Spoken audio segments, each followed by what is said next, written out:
tu ne vaux même pas la poussière sur laquelle tu marches, Jean. 30 ans à nettoyer les écuries et tu n'es même pas capable de garder mon bétail en vie. Les cris de monsieur Philippe Leclerc résonnaient dans tout le domaine tandis qu'il pointait du doigt la carcasse d'une vache inerte, étendue sur la paille souillée. Le vieux Jean Dubois, à 65 ans, gardait le regard baissé, ses mains calleuses, témoins de décennies de labeur, tremblant légèrement. Le cuir de ses paumes était aussi dur et craquelé que la terre en était, mais son cœur, lui, était fragile face à une telle humiliation. « Pardonnez-moi, patron. La fièvre est venue d'un coup, je n'ai rien pu faire. » L'homme de pouvoir, campé sur ses bottes de cuir rutilant, cracha sur le sol poussiéreux, un geste de mépris qui en disait long sur sa nature. « Demain, cela fera 30 ans que tu es ici. Je te donnerai ta récompense comme promis, mais sois sûr que ceci en sera déduit. » Un sourire cruel et satisfait étira les lèvres fines de monsieur Leclerc, sous les yeux des autres ouvriers agricoles qui, alignés comme pour une inspection, observaient la scène en silence. Leurs visages étaient des masques de pierre, mais derrière leurs yeux, on pouvait deviner une compassion muette et une peur partagée. Cette histoire, bien qu'elle puisse paraître tirée d'un autre âge, est une réalité qui se déroule encore chaque jour dans nos campagnes. Si vous croyez en la justice et qu'aucun travailleur honnête ne mérite d'être ainsi humilié, nous vous invitons à vous abonner à cette chaîne dès maintenant. Votre abonnement est bien plus qu'un clic, c'est un acte de soutien pour tous ceux qui, comme Jean, méritent le respect pour leur labeur digne. Ce soir-là, Jean regagna sa modeste cabane en lisière du domaine. L'air du soir était frais, mais il ne parvenait pas à apaiser la brûlure de l'humiliation qui lui rongeait l'âme. Sa femme, Monique, l'attendait avec une assiette fumante. Un plat de lentilles, simple et nourrissant, tout ce que leur maigre budget leur permettait. Ses yeux doux et fatigués se posèrent sur le visage défait de son mari. « Que s'est-il passé, mon vieux ?» demanda-t-elle, sa voix empreinte d'une inquiétude aimante. Jean s'assit lourdement sur la chaise en bois qui grinça sous son poids. « Monsieur Leclerc est furieux à cause de la mort de la vache tachetée. Il a dit. Il a dit qu'il le déduirait de ma prime de départ. » Monique poussa un long soupir, un souffle chargé de 30 années d'attente et d'espoir déçu. 30 ans qu'ils attendaient ce paiement promis, ce pécule qui devait leur permettre d'acquérir un petit lopin de terre à eux, un havre de paix où ils pourraient enfin couler des jours tranquilles, loin de la tyrannie du patron. Le lendemain matin se leva sous un ciel couvert de nuages gris et bas, comme si le firmament lui-même pressentait le drame qui allait se jouer. Tous les travailleurs du domaine des Lilas furent convoqués dans la cour centrale, un vaste espace de terre battue encadré par les granges et les dépendances. Monsieur Philippe Leclerc se tenait au centre, droit et arrogant, vêtu de son habituel chapeau à large bord qui projetait une ombre menaçante sur son visage. Il tenait des papiers à la main et un sourire narquois jouait sur ses lèvres. « Jean Dubois » appela-t-il d'une voix forte qui fit taire les quelques murmures. « Pour tes 30 années de service au domaine des Lilas, je te remets par la présente, en guise de paiement. » Il marqua une pause théâtrale, savourant l'effet de ses paroles sur l'assemblée silencieuse. Point le terrain de la colline des Pierres. Un souffle collectif parcourut les rangs des ouvriers. La colline des Pierres était un nom tristement célèbre dans la région. Une colline aride, une terre ingrate et rocailleuse où rien, absolument rien, ne poussait jamais, pas même les mauvaises herbes les plus tenaces. 3 hectares, bien à toi, avec l'acte de propriété et tout le tralala. Monsieur Leclerc poursuivit, tendant les documents officiels à un Jean abasourdi, tandis que les autres propriétaires terriens, ses amis venus assister au spectacle, laissaient échapper des ricanements étouffés. C'est justice pour tes services, n'est-ce pas? L'humiliation était totale, publique, écrasante. Ce terrain ne valait rien. C'était un secret de polichinelle. C'était l'insulte suprême, le coup de pied final asséné à un homme qui avait donné sa vie entière, sa force et sa jeunesse, pour un salaire de misère. Jean reçut les papiers, ses mains tremblantes peinant à saisir les feuilles. Il ne dit rien, se contentant d'hocher la tête et de murmurer un « merci » à peine audible, un mot qui sonnait faux dans cette parodie de justice. À ses côtés, Monique, le visage blême, luttait pour retenir les larmes de rage et de chagrin qui lui montaient aux yeux. L'après-midi même, ils rassemblèrent leurs maigres possessions, quelques vêtements usés, de la vaisselle ébréchée, des souvenirs d'une vie de labeur. Ils quittèrent le domaine pour leur nouveau, chez eux, la colline des Pierres, leur départ accompagné par les éclats de rire gras des propriétaires. « Bonne chance pour planter des cailloux !» leur lança l'un d'eux. « Pensez-vous que monsieur Leclerc a agi équitablement après 30 ans de travail fidèle ? La réalité du terrain rocailleux se révéla encore pire que ce qu'ils avaient pu imaginer. Une pente aride, entièrement recouverte de pierres de toute taille, des galets lisses aux rochers anguleux, sans le moindre centimètre carré de terre plate pour y bâtir ne serait-ce qu'un abri précaire. Le vent y soufflait sans cesse, un murmure glacial qui semblait se moquer de leur détresse. « Ne t'en fais pas, ma vieille, » dit Jean à Monique, sa voix se voulant rassurante malgré le désespoir qui l'étreignait, tandis qu'il montait une petite tente faite de vieilles bâches récupérées. « On va s'en sortir. » Mais au fond de lui, une pensée amère le rongeait, sa vie entière n'avait été qu'un gâchis, une longue servitude basée sur la confiance aveuglant la parole d'un homme sans honneur. La première semaine fut un véritable calvaire. Avec des mains usées par des décennies de travail, des mains qui auraient dû se reposer, Jean commença à retirer les pierres, une par une, dans un effort titanesque et absurde. Chaque pierre déplacée en révélait une autre, plus grosse, plus profondément ancrée dans le sol. « Pourquoi t'échines-tu ainsi » lui demandaient les voisins des parcelles avoisinantes, des gens simples qui le regardaient avec un mélange de pitié et d'incompréhension. « Tu ne feras même pas pousser d'ortie dans ce pierrier. » Mais Jean, têtu comme une mule, continuait son labeur insensé, déplaçant des pierres de l'aube au crépuscule, comme si chaque roc enlevé était une petite victoire contre l'injustice. Monique, de son côté, faisait ce qu'elle pouvait. Elle se rendait au village provençal voisin, où elle vendait des crêpes sur le marché pour gagner de quoi acheter un peu de nourriture.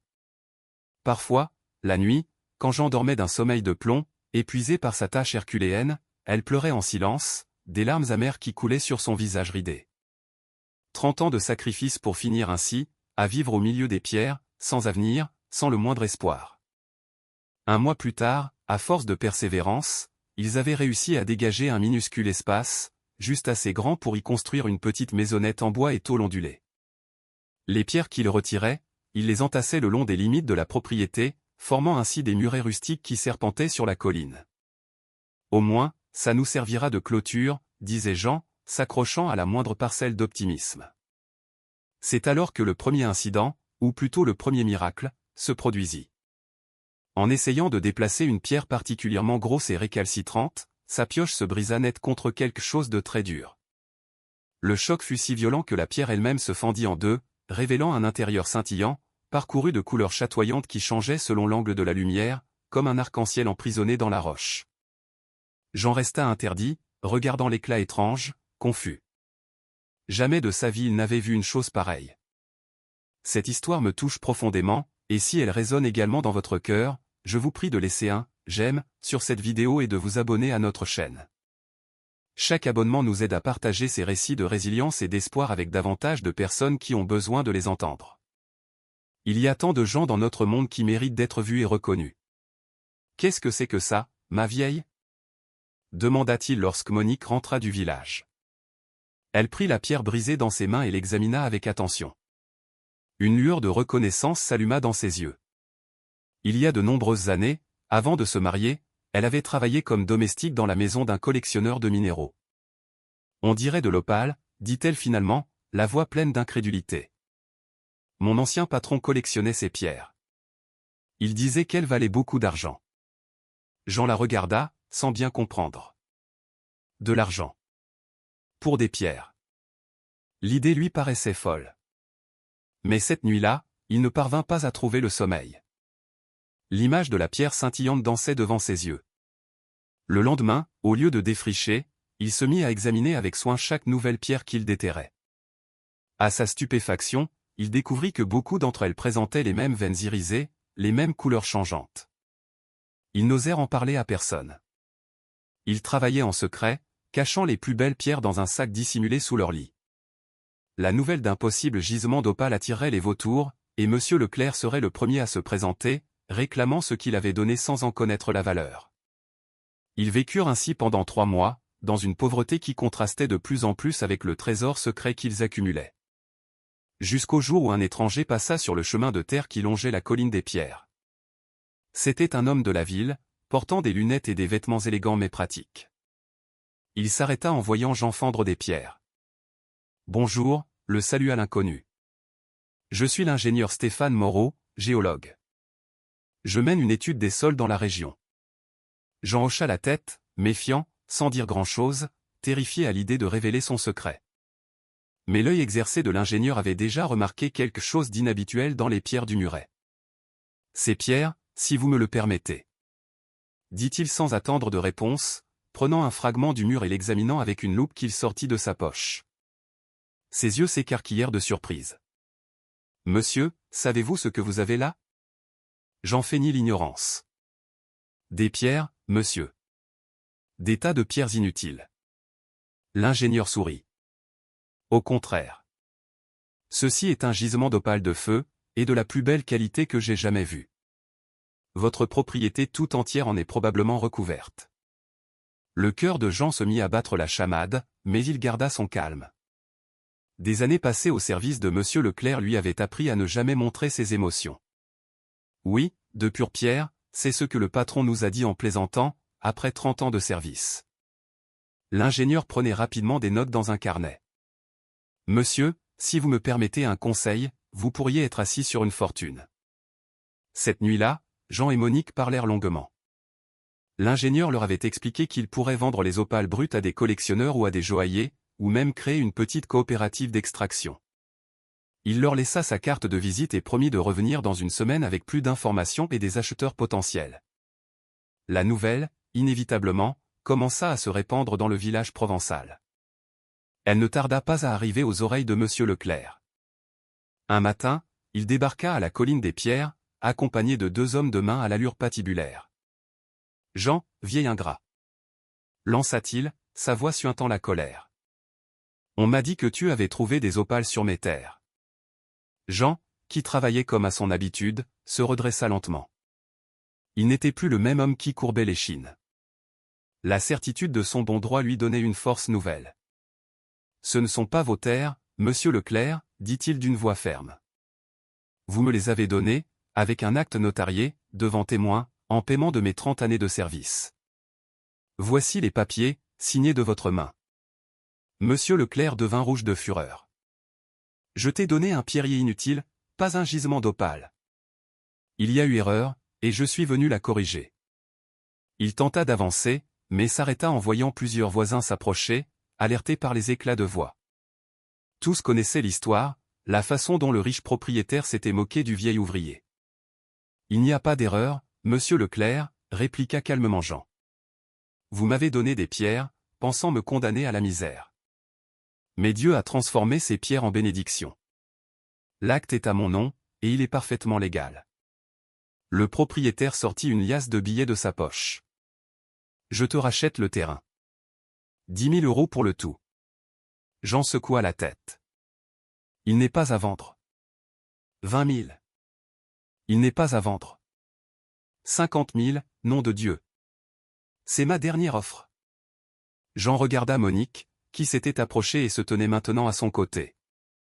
Elle lui serra la main et secoua doucement la tête. « Je suis désolé, Monsieur Leclerc. Ces pierres, c'est notre retraite. Celle que vous avez jetée comme un déchet. » Monsieur Leclerc tenta tout, les menaces, la corruption de fonctionnaires, même une tentative de procès pour escroquerie.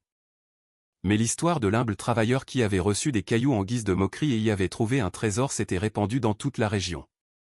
Personne ne fut disposé à aider le propriétaire terrien à voler une seconde fois l'homme qu'il avait déjà exploité pendant 3 décennies. 6 mois plus tard, la colline des Pierres était méconnaissable. Avec l'aide de l'ingénieur Moreau, Jean et Monique avaient créé une petite entreprise minière, les Opales de la colline. Ils employaient 10 personnes du village, y compris certains des anciens collègues de Jean, qui avaient quitté le domaine des Lilas en quête d'un meilleur traitement. Ils avaient bâti une maison de campagne confortable là où il n'y avait eu que des pierres, et un petit atelier où ils polissaient et préparaient les opales pour la vente. Monsieur Leclerc, pendant ce temps, avait perdu tout son prestige. Beaucoup de ses ouvriers l'avaient abandonné en apprenant comment il avait traité Jean. Les autres propriétaires, bien qu'ils ne l'admettraient pas publiquement, le regardaient désormais avec méfiance. Le domaine des Lilas commença à décliner lentement, miné par une mauvaise gestion et une réputation ternie. Un après-midi, alors que le soleil commençait à décliner, il se présenta à l'entrée de la carrière d'opale. Il était seul, sans garde du corps, sans son arrogance habituelle. Il paraissait plus vieux, plus fatigué. « Jean » appela-t-il de l'entrée. « Puis-je te parler ?» Jean sortit à sa rencontre, s'essuyant la poussière des mains sur son pantalon de travail. Dites-moi, monsieur Leclerc. L'ancien patron regarda le sol, visiblement mal à l'aise. Je suis venu te demander du travail. Le domaine ne va pas bien. Les banques me mettent la pression, et j'ai besoin de revenus. Un long silence s'installa entre les deux hommes, un silence lourd de 30 ans d'histoire. Finalement, Jean prit la parole. Savez-vous manier une pioche sans vous blesser les mains? Le travail à la mine est dur. J'apprendrai, répondit l'homme avec une humilité qu'on ne lui avait jamais connue. Je paie un salaire juste, continua Jean. 8 heures par jour, le dimanche de repos, et une assurance maladie pour tous les ouvriers. Je ne fais pas d'exception. Cela me semble juste. Et une dernière chose, ajouta Jean, le regardant droit dans les yeux. Ici, nous nous traitons tous avec respect. Il n'y a ni patron ni serviteur. Nous sommes des collègues. Monsieur Leclerc hocha lentement la tête. Je comprends. Alors, venez demain à 7 heures. On vous donnera votre chance. Ce soir-là, pendant qu'il dînait, Monique demanda à son mari, « Pourquoi l'as-tu accepté, après tout ce qu'il nous a fait ?» Jean regarda par la fenêtre sa terre, cette terre qui était passée d'un pierrier inutile à sa plus grande bénédiction. Parce que la vie est déjà en train de lui donner sa leçon. Il n'a pas besoin que j'ajoute un poids supplémentaire à son fardeau. 2 ans plus tard, les Opales de la Colline étaient devenus le plus grand employeur de la région. La petite entreprise minière possédait désormais son propre atelier de joaillerie et exportait ses opales dans plusieurs pays. Jean et Monique vivaient confortablement, mais ils avaient conservé l'humilité qui les avait toujours caractérisés. Ils investissaient une grande partie de leurs bénéfices dans la communauté, une école, un dispensaire, des bourses d'études pour les enfants des ouvriers. Monsieur Leclerc travaillait toujours là. Avec le temps, il avait appris le métier et supervisait maintenant une équipe de jeunes mineurs. Il avait vendu ce qui restait de son domaine pour éponger ses dettes et vivait dans une petite maison du village. Il n'avait pas retrouvé sa fortune, mais il avait trouvé quelque chose qu'il n'avait jamais eu, le respect de son entourage. Un jour, alors qu'ils partageaient leur déjeuner à l'ombre d'un arbre que Jean avait planté à l'entrée de la mine, Monsieur Leclerc fit une remarque. « Je ne comprendrai jamais pourquoi tu m'as donné du travail après la façon dont je t'ai traité. » Jean sourit, un sourire serein. Savez-vous ce que la colline des pierres m'a appris, Philippe? Que parfois, ce qui ressemble à une malédiction peut être une bénédiction déguisée. Vous m'avez donné ces terres comme une punition, et Dieu en a fait ma récompense. Peut-être que perdre votre domaine était nécessaire pour que vous trouviez quelque chose de meilleur. Monsieur Leclerc réfléchit un instant. Et qu'est-ce qui pourrait être meilleur que tout ce que j'ai perdu? Votre dignité, répondit simplement Jean. Maintenant, vous gagnez votre pain à la sueur de votre front. Vous ne vivez plus de la sueur des autres.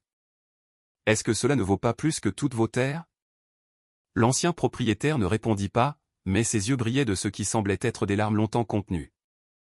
Avant de vous quitter, je voudrais vous demander quelque chose d'important. Si l'histoire de Jean vous a appris quelque chose, si vous avez senti dans votre cœur que la justice trouve toujours son chemin, ne partez pas sans faire partie de cette famille.